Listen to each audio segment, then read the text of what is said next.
You're listening to the official Minnesota Wild podcast, presented by Acrisure. Jonas, Brody, any more clarity on what we're thinking from him? I see that he's in a regular jersey. I know you said the non-contact wasn't necessarily non-contact, but what's an update with him? Yeah, that was the next step for him to get in today and get a real practice in. So I don't have an answer for you yet if he's going to play or not. I probably would know more later today or probably tomorrow in St. Louis. Sure. And then Nico Sturm, I mean, obviously that came out of the blue after Monday's practice. Yeah. I think it just it was bothering him again. I think over the weekend, and then after Monday's practice, it wasn't very good. So that's not good news. Yeah. Still same issue. Same issue. Yeah. Are you anticipating he's going to be out for a while? Yes. Yeah. So now Hunter comes up. I know the other day you were talking about it was something you probably didn't want Urov and Ogren in the same lineup at the same time. Now you have kind of no choice. So you're going to have a lineup full of young guys. Yeah, that's exactly. I mean, that was when we talked the other day. It was about Sturmy, where if we could have the ability where we didn't have to do that. That we would have, but obviously the circumstances have changed. So that's what we're rolling with. Yeah. Both make their debut tomorrow, or just one?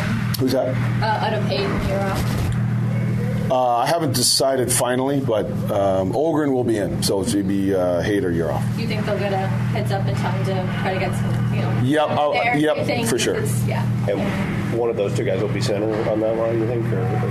Yes. Okay. Yeah.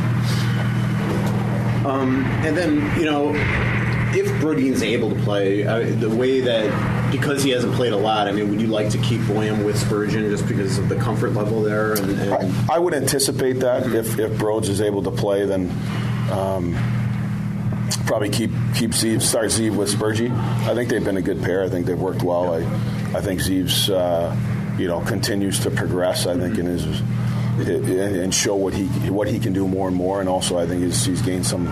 He understands the other parts of the game too. So that would be good, and then you just have the decision.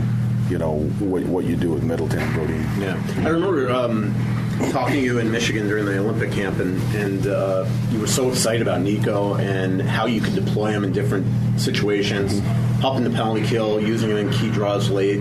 To not have him now. How much is that a concern? Well, I think it goes back to you're going to have to divide up the responsibilities, right? I mean, I would say, a year later and seeing Marco in camp, I think that Marco's taken a step. He's a top 4 penalty killer, right now.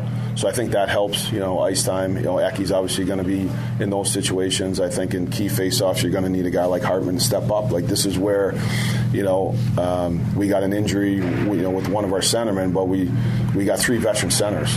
And, this is a great opportunity for Ryan Hartman to be able to step up and be the guy that we need him to be, to either, not put some guys in certain situations, but also be a guy that we can count on night in and night out, shift in and shift out regularly to help us win games. Anything else? With Ogren playing, and most likely, judging by lines, it might be over Euro. I mean, is it that the fact that he is more experienced from that standpoint? Yeah, I think that we'll go through. I've talked with Danilo too as well, and he's learning every day. He's getting better. He's going to be a good player. We believe in him as a player. I think coming in sometimes to first games, we're going to have to make choices.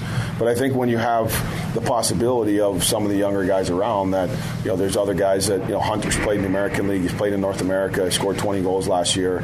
Ogren's been up and down. He's got some experience. So it doesn't mean that Danilo's not going to play, but we may make the decision to go with guys that at least have more North American experience, and then we'll go from there. And there's lots of games coming. So we'll just get the lineup that we feel comfortable with and gives us the best chance to win against St. Louis, and go from there. And as we saw with Nico, injuries are going to happen. They happen all the time, and particularly here. And that's why I think sometimes it's great, but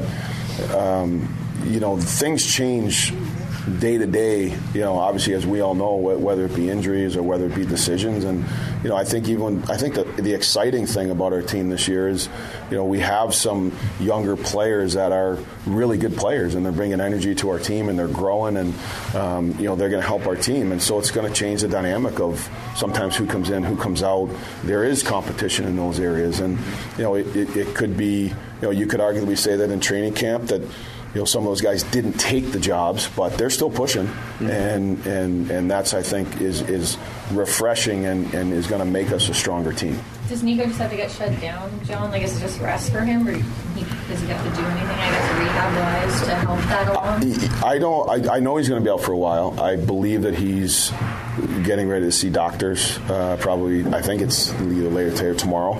So I'll probably have more information for you then, but I would anticipate him being out for a significant amount of time. Thanks. Okay, thanks, guys.